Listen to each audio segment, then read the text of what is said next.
Meu nome é Alexandre, eu sou professor e a minha caminhada com o cristianismo começou já bem cedo. Logo depois que eu nasci, eu fui batizado na Igreja Católica e lá permaneci durante muito tempo, até os meus 5 anos de idade, junto com a minha mãe e os meus irmãos na comunidade do bairro onde eu resido. E depois, quando eu completei 5 anos, a minha mãe se transferiu para a igreja evangélica e depois de um tempo nós mudamos, fomos de uma igreja evangélica para a minha antiga igreja, que era a Igreja Batista. A minha primeira experiência com o catolicismo foi uma vez que eu estava voltando da Igreja Batista. Eu tinha feito um serviço braçal na minha igreja e na calçada da minha casa, eu encontrei com um padre passionista, que estava conversando com a minha mãe e com o meu irmão, né? E ali nós nos apresentamos, tivemos um pequeno embate, mas aí foi muito curiosa a situação, porque naquele embate, quando eu olhei para trás na rua, estava cheio de gente prestando atenção. E nessa época, assim como muita gente do meio evangélico, muitas pessoas evangélicas, eu acreditava em muitas coisas que se falam da Igreja Católica. Por exemplo, que a Igreja Católica matou muitas pessoas durante a Idade Média, que a Inquisição queimava bruxas, queimava mulheres, que a Igreja não deixava as pessoas lerem a Bíblia na Idade Média, não é? E eu sempre acreditei muito nesses mitos que as pessoas contam. E também durante essa época e também depois, eu exerci muitos cargos na Igreja Batista. Eu tive a oportunidade de ser conselheiro dos embaixadores do rei, que é uma classe lá para meninos, jovens, adolescentes. Eu fui professor de jovens, professor de adolescentes, fui professor de adultos, fui presidente de juventude, participei de ministério de louvor e também, por último, antes de sair, eu fui professor de escola bíblica para adultos e idosos. Sou muito grato a Deus por essa experiência, não tenho nenhuma mágoa da minha Igreja Batista, né? Amo muito, continuo amando os meus irmãos de lá. A minha experiência com o catolicismo começou a mudar em meados de 2013, quando eu passei a tomar mais contato com os vídeos do professor e filósofo Olavo de Carvalho. E até então, assim como, infelizmente, muitos protestantes pensam, eu tinha aquele preconceito de que católico, em geral, era uma pessoa que só sabia adorar imagens, que não lia a Bíblia, que não estudava. Não estou dizendo que são todos assim, eu estou dando essas descrições aqui, mas claro, não são todos assim, mas eu tinha isso muito forte comigo. E quando eu ouvi o professor Olavo, que nos seus vídeos ele sempre iniciava invocando a Santíssima Virgem e o Padre Pio de Pietrelcina, aquilo me chamou a atenção, porque foi a primeira vez na minha vida que eu vi alguém com gabarito e com inteligência falando o nome da Virgem Maria e de São Pio de Pietrelcina. Não que outras pessoas não falassem, mas eu vi a primeira vez ali, certo? E aquele primeiro preconceito que eu tinha foi por terra nesse momento. Veio o ano de 2014 e eu me intensifiquei um pouco mais as leituras dos livros do professor Olavo, e também comecei a ler com mais intensidade um escritor que foi muito importante na minha vida também, que é o Chesterton, o escritor inglês.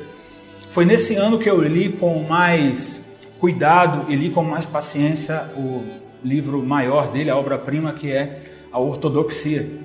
Certo? E me chamou muita atenção no Ortodoxia quando ele diz que ele é o homem que tentou descobrir um mundo novo e acabou descobrindo a Inglaterra. Isso é um pouco a minha experiência com o catolicismo.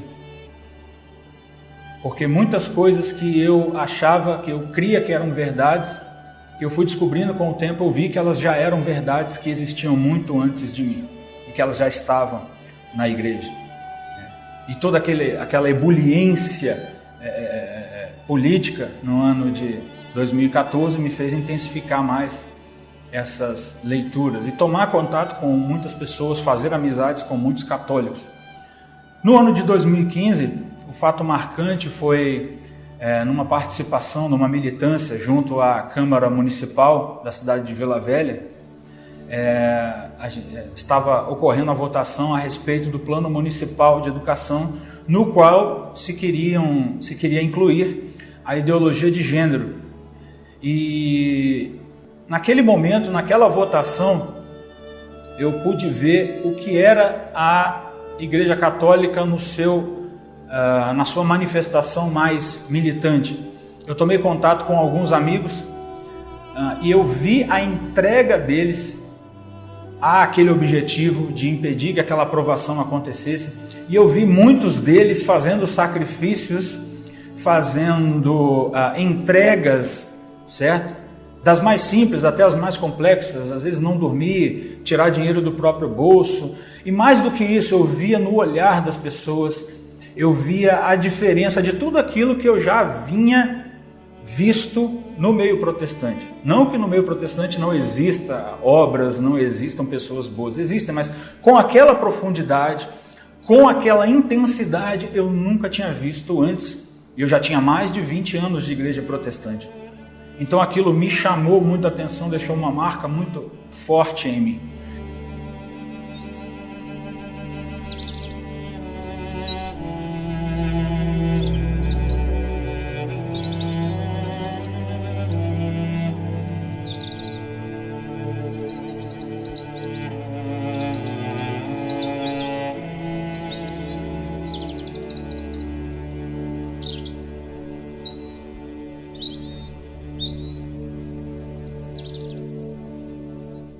A partir dessas experiências, dessas convivências, eu comecei a me interessar mais pela doutrina e comecei, por meio das leituras também de Chesterton e do Olavo de Carvalho, eu comecei a pesquisar um pouco mais no site do padre Paulo Ricardo. Comecei a pesquisar sobre a Inquisição e vi que há muitos mitos, muitos equívocos, muitas formulações históricas que não são verdadeiras. Inclusive me chamou muita atenção o fato de que existem santos que eram inquisidores, não é? E aquilo me deixou bastante impressionado. Eu vi que a Inquisição é um processo político, teológico, que é muito mais abrangente do que aquela coisa simplista e maquiada que a gente aprende na escola. E eu passei a ver como que a igreja era caridosa na Idade Média, e é até hoje, ao estabelecer, por exemplo, a possibilidade de que os pobres pudessem se defender nos tribunais, a possibilidade de recorrer da sentença. Foram todas invenções, foi todas coisas ali produzidas na Idade Média, e aquilo me fez ver que aquela caridade que eu via nos olhos das pessoas, não era só nos olhos das pessoas, aquilo tinha uma fonte de onde jorrava aquela caridade, e eu passei a ver que aquela caridade era algo que era mais antigo do que eu.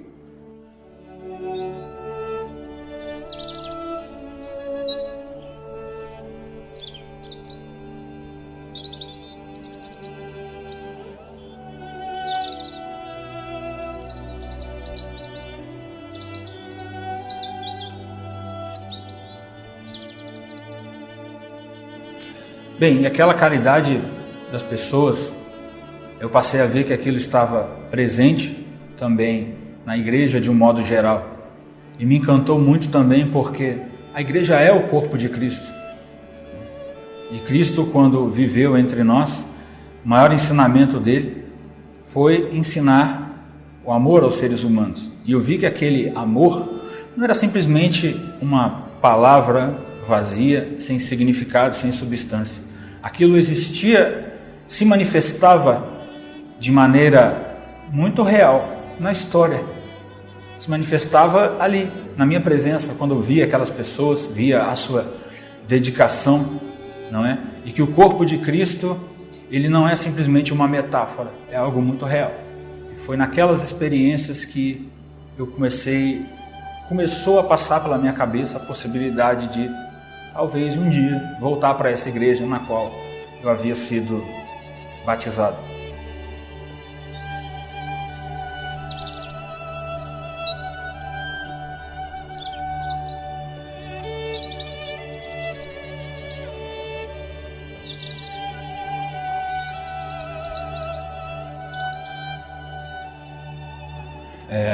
Já em 2016 eu passei a morar no interior, morei no interior durante um tempo, por questões de trabalho.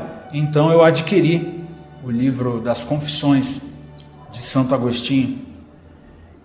E eu posso dizer que ler aquele livro naquela solidão ali, que eu estava morando sozinho, e éramos praticamente eu e Santo Agostinho somente, e eu ficava muito impressionado porque ao falar dele, ele estava falando de mim também. Muitos dos dilemas, muitos dos problemas, muitas das coisas que atormentavam a alma de Santo Agostinho atormentavam a minha também.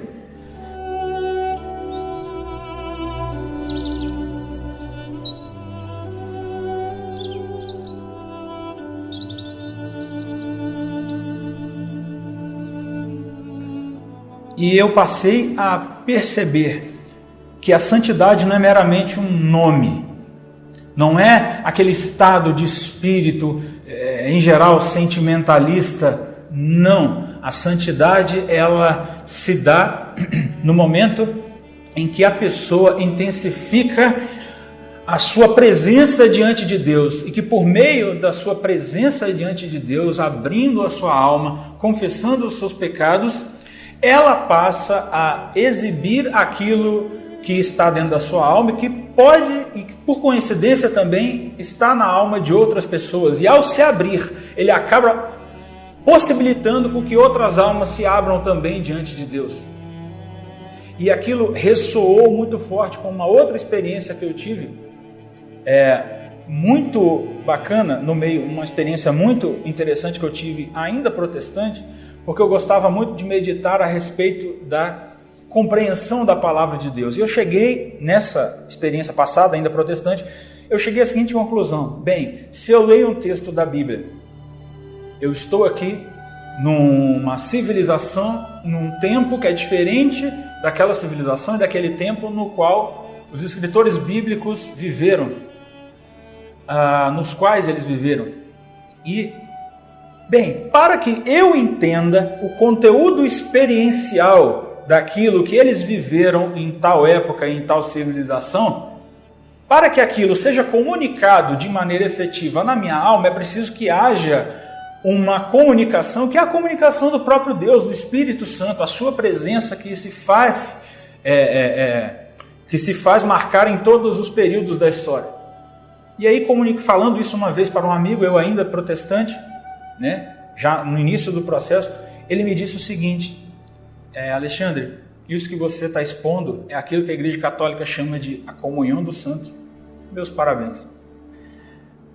Então, isso que Santo Agostinho falou se juntou com essa minha nova compreensão daquilo que eu passei a ver como doutrina da comunhão dos santos. E aí eu me lembrei de novo do Chesterton, porque Chesterton dizia que ele era um homem que tinha descoberto a Inglaterra. Fazendo uma analogia com a experiência dele, eu era uma pessoa que estava no escuro, ou às escuras, tateando as coisas, achando tudo muito lindo, tudo maravilhoso, aquelas doutrinas. Aí quando alguém acendeu a luz, eu percebi que eu estava simplesmente debaixo de um altar. Aquilo que eu venerava nada mais era do que a veneração dos santos. Aquilo que eu estava adorando era o Deus que era adorado pelos santos, que é mostrado lá no Apocalipse, quando os santos pedem a Deus que clame por justiça. Nada mais são do que os santos intercedendo a Deus.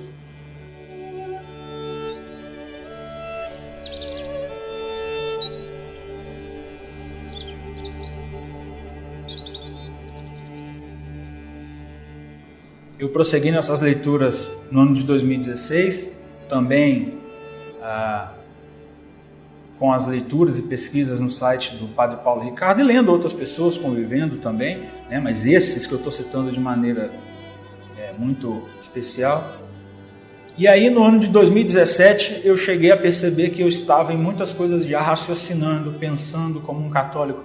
Eu me lembro que nesse ano de 2016, já virada para 2017, eu estava conversando com um amigo protestante a respeito da Virgem Maria, E eu falei com ele, olha, eu não escolheria qualquer mulher para ser mãe do meu filho. Deus, por sua vez, que é Deus, não escolheria qualquer mulher para ser a mãe do seu filho. Então, esta mulher que muitos protestantes dizem que é uma mulher comum, uma mulher qualquer, não é absolutamente uma mulher comum. Todas as experiências, as que eu pude ler, os profetas no Antigo Testamento, o apóstolo João na ilha de Patmos, todos aqueles homens, quando eles tinham visões do céu, de Deus ou de anjos, todos eles temiam. A única pessoa que quando viu um anjo e foi louvada pelo anjo foi a Virgem Maria. Eu argumentando isso com esse amigo meu protestante, certo? E aí alguns olhares eu vi que acharam um pouco estranho. Falar de Maria é sempre em algumas igrejas protestantes, não é algo comum, certo? Não é o caso da minha antiga igreja, mas algumas igrejas o pessoal tem uma repulsa pura e simples, né? E eu percebi que o meu olhar para a Santíssima Virgem Maria tinha mudado.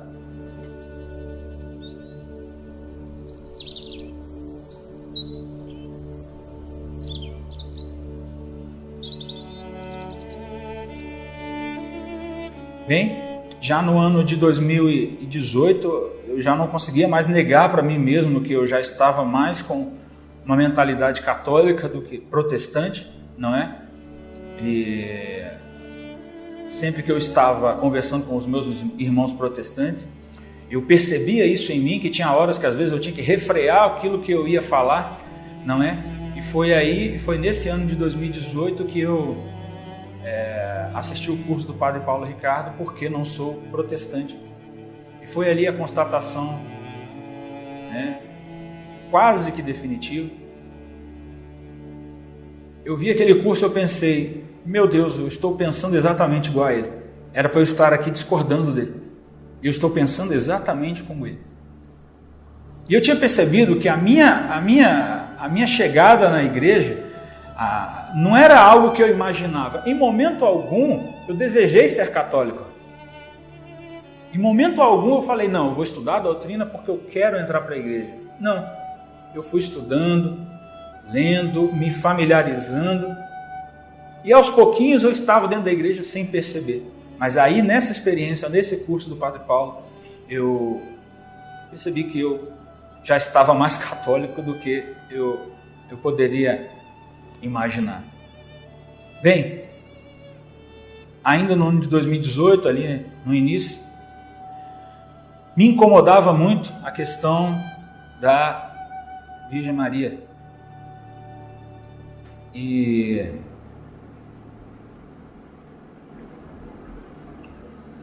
durante toda a minha vida, enquanto protestante, a gente ouve falar que Maria é uma mulher qualquer, que Maria não deve ser adorada, que os católicos adoravam a Maria, e aquilo me parecia, a doutrina, né, a veneração à Nossa Senhora, ela parecia que era uma espécie de anteparo, onde eu estava num degrau, a Virgem Maria no meio e Deus acima. E eu tinha ainda aquele preconceito de que a Virgem Maria era uma espécie de anteparo que me impedia de chegar a Deus, ou então que era algo que era desnecessário, que eu podia ir direto a Deus. Bem, eu já não tinha mais aquele preconceito anti-mariano, mas eu ainda tinha essa sensação de que Maria era algo que não precisava estar lá. Foi quando eu decidi encarar um pouco esse meu preconceito e decidi estudar e ler um pouco mais sobre as aparições de Nossa Senhora de Guadalupe, né? Por formação eu estudei bastante ciências exatas, né? Sou formado nessa área. E aí eu vi que era uma aparição que tinha muitos fatos científicos envolvidos, não é? E fui pesquisar mais sobre o assunto. E eu fiquei absolutamente embasbacado, porque eu vi a simplicidade daquela aparição e ao mesmo tempo a profundidade de tudo aquilo envolvido. Se você ainda não viu, quem não viu, deveria ver. A questão do tecido, toda a questão histórica envolvida. A aparição de Guadalupe, ela é um milagre multifacetado, né? Porque é um milagre ao mesmo tempo antropológico, científico, histórico. Não é à toa que muitos dizem que é a imagem que fala em línguas, ela fala em várias línguas, né? E eu vi aquilo, eu simplesmente suspirava, eu não aguentava, eu me emocionei muito. E tem eu fiquei depois sabendo de um fato que era que no manto de Nossa Senhora de Guadalupe, é um manto muito bruto, não é um manto que serve para você fazer uma obra nele, né? E quando as pessoas foram investigar, viram que não tem marcas de pincéis, marcas de pinturas, era como que uma coisa que fosse uma espécie de impressão ali. Mas foi uma aparição no século XVI, ninguém fazia impressões dessa maneira como se fazem hoje. E naquele tecido bruto, eu percebi que é como se a pintura ela se valesse, aproveitasse das imperfeições do pano para evidenciar detalhes da própria imagem. Por exemplo, no tecido, no lábio de Nossa Senhora, tem uma espécie de imperfeição no tecido, um enchimento, que dá a ideia do alto relevo dos lábios de Nossa Senhora. E aí eu vi que eu tirei daquilo uma lição, né? Que a imperfeição do pano serviu para expressar uma perfeição de Nossa Senhora enquanto Virgem Santíssima, mulher. Ou seja, ali está presente um princípio da nossa realidade espiritual que está presente também nas nossas almas, porque Deus, Ele se aproveita das nossas imperfeições para evidenciar as perfeições dele. São Paulo apóstolo diz que onde abundou o pecado, superabundou a graça divina. Certo? Quantos santos que, por meio mesmo da confissão dos seus pecados, certo? Tornaram esses pecados, após perdoados, eles tornaram aquilo fonte de graça para eles mesmos e para outras pessoas. Aquilo que era motivo de pecado para eles, aquilo passou a ser motivo de bênção e de graça para outras pessoas. E eu me lembro bem que, tomando contato com isso, eu me senti muito mal, porque durante muitos anos eu falei muito mal de Nossa Senhora, da Mãe de Nosso Senhor Jesus Cristo. Cheguei a falar bastante impropérios, né? E depois dessas experiências, eu me lembro muito bem a primeira vez que eu tomei coragem para poder falar com Nossa Senhora.